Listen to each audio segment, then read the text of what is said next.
Now, a storm system will be coming into Arizona from the Pacific Northwest, bringing us some cooler temperatures in the later part of this week and possibly even some rainfall on Saturday. So if you're planning to go outdoors or possibly to a spring training game, take note of these temperatures and bring a jacket just in case. Tomorrow is our first day of spring, and with that is going to come a beautiful 80-degree day for us here in Phoenix. And here in the valley, we hit a high of 82 degrees, which is just a few degrees above our average of 75 degrees. Hurricane Maria is continuing to blow very strong as a Category 5 storm now. It's at wind speeds around 120 miles per hour. Well, the real question is, will these temperatures be here to stay? Yeah, so it's been beautiful out there, like you said, and these temperatures, I mean, I wish they would stay, and I'm sure you guys wish they would stay, but they're unfortunately only going to be here for a couple of days. And if we do hit this high of 92 degrees, it is going to go down as the warmest day so far in 2018. Hey everyone, and happy Monday. I'm Holly Bock, one of the Cronkite News weather anchors, and right now I'm in downtown Phoenix. We are currently sitting at 75 degrees,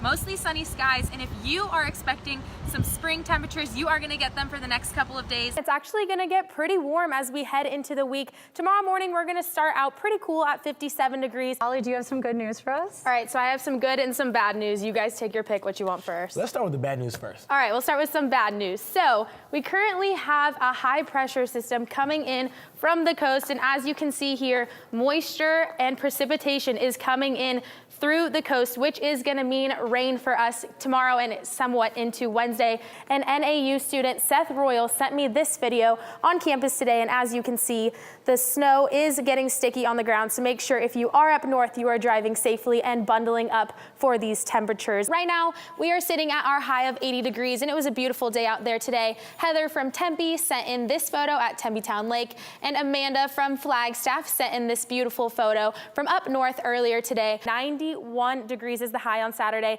Sunday, 88 degrees. So if you have any plans this weekend, maybe a barbecue or some Easter egg hunts, you're going to want to plan accordingly to these temperatures. Guys, I'll send it back to you. Now, up north in Flagstaff, they currently have a winter weather advisory out for them until 11 p.m. tonight. They are experiencing some light showers, and it is going to get heavier throughout the day, potentially up to 3 inches of snow up there for them today. The visibility isn't too great, so make sure if you are driving up north in Flagstaff, you're paying attention on those roads. This is Django. Dean rides horses like Django to herd his cattle, check fences, all the way from his ranch to this border wall that you see right behind me. These cedar trees behind me are the ones that the city of Buckeye will potentially be taking down along the Gila River. And as you can see right behind me, these are our school bus Halloween costumes, and students will be wearing these as they walk around the Capitol later today. I really am so excited every year when they come. At 9 a.m. on December 2nd, Tempe Neighbors Helping Neighbors volunteers will be meeting at Clark Park, preparing to hang Christmas lights for the folks who cannot do so themselves. We break people up into teams, about 3 or 4 folks. They get a bin with everything they need in it. There's lights, there's a timer, the clips, cords, everything you could possibly need.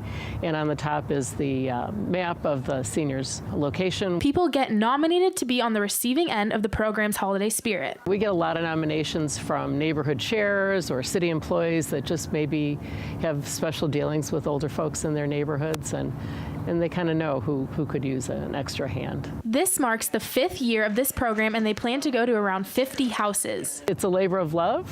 I think our volunteers get a lot out of it, and we know our seniors do as well. For some elderly people, this is not an uplifting season, but for me it is. Volunteers will return to the homes on January 6th to take down the lights. I even asked them to leave the lights up all year because it lights up my little front patio, and it looks really pretty. In Tempe, Holly Bock, Cronkite News.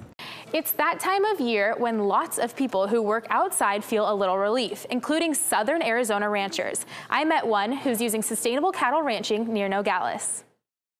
Just try to be smarter than a cow, which has been a huge challenge to me. Dean Fish's bachelor's, master's, and doctorate degrees in animal science and reproductive physiology show he has the book smarts at least over his herd. Fish says there are 3 keys when striving to become better with sustainability in ranching: economic, environmental, and social. I want to continue to stay in business. You know, in the livestock business, you're not going to become wealthy, but if you can make a fair living, I think that's my goal. The environmental standpoint. I want to leave this land in better shape than when I became the manager of it, became the caretaker of it. And the socially acceptable standpoint.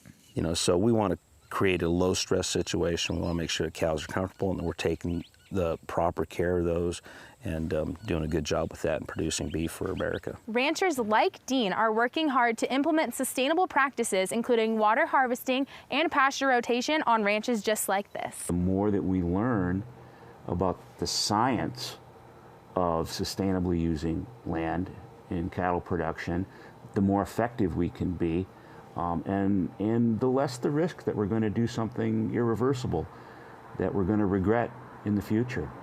With genetics and genomics coming into play, Dean buys bulls that he is able to obtain background information on, such as their ancestors' birth and weaning weights. We can even finer tune those selection criteria based on what our goals are. Again, ultimately our goal is to produce a safe, wholesome, tasty, nutritious product that's going to go on America's plates. Dean raises these Angus-based cows until they are 7 to 9 months old. Once they have reached the right size and wean age, he markets them through the livestock auction. Probably the key to success for a livestock producer is to continue to seek out that knowledge, continue to strive to become better producers at whatever system they're doing. There's no one size fits all. In Nogales, Holly Bock, Cronkite News. Governor Ducey, your citizens are speaking to you. Leaders of environmental, business, and faith groups are calling on Arizona Governor Doug Ducey to bring more awareness to the effects of climate change on Arizona and the rest of the world. To tell Governor Ducey that while the impacts of climate change for Arizona are very scary, the solutions are not. At the news conference, the director of the Sierra Club demanded Ducey join more than 10 other governors pledging to reduce carbon emissions for cleaner air and improve energy efficiency. Climate change is the defining moral issue of our time because it affects every single thing on the planet. What I find really scary is that our future generations have to ask for something that should be an entitlement. The group sent a letter signed by more than 2,000 Arizonans asking Ducey to support the goals of the Paris Climate Accord. The letter states the U.S. will be left behind unless there is a concerted effort by people at the state and local levels. There's great opportunity for our economy and for better protecting our environment and the public's health.